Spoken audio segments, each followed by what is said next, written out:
पूछने वाले ने पूछा कि अमीरुल मोमिनीन, आप और ईद का दिन और ये सूखी रोटी और तेल?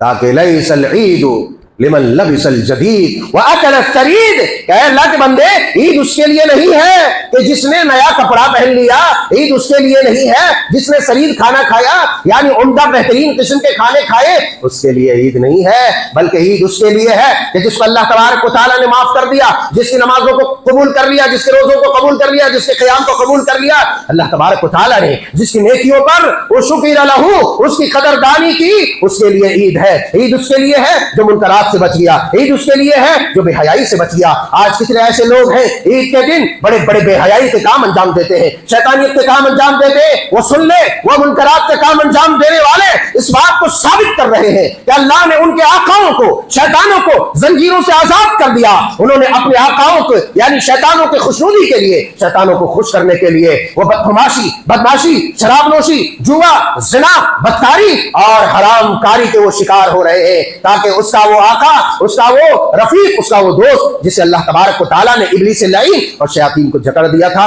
उसको खुश करने के लिए काम कर रहा है। और ये अल्लाह का कारिंदा नहीं, बल्कि ये अल्लाह का बंदा नहीं, ये बज़ाहिर अल्लाह का बंदा तो है मगर शैतान का गुलाम है। इसलिए मेरे यारों, मेरे प्यारों, हमें चौकस रहने की जरूरत है हर तरह के मुनकरात से, बिलखुसूस ईद के दिन। ये बहुत अजीम दिन है, ये अल्लाह की मेहरबानियों के दिन है, अल्लाह की अताओं का दिन है। इस दिन हमें अल्लाह तबारक व तआला का और एहतराम करना चाहिए। बहरहाल किस्सा मुख्तसर करते हैं, हज़रत उमर बिन अब्दुल अज़ीज़ रहमतुल्लाह अलैह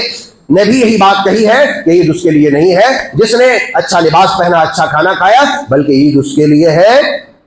जो कयामत के दिन से डर गया। कयामत के दिन से जो डर जाएगा, अपने आप को मासियात से, मुनकरात से महफूज फरमा लेगा। तो अजीज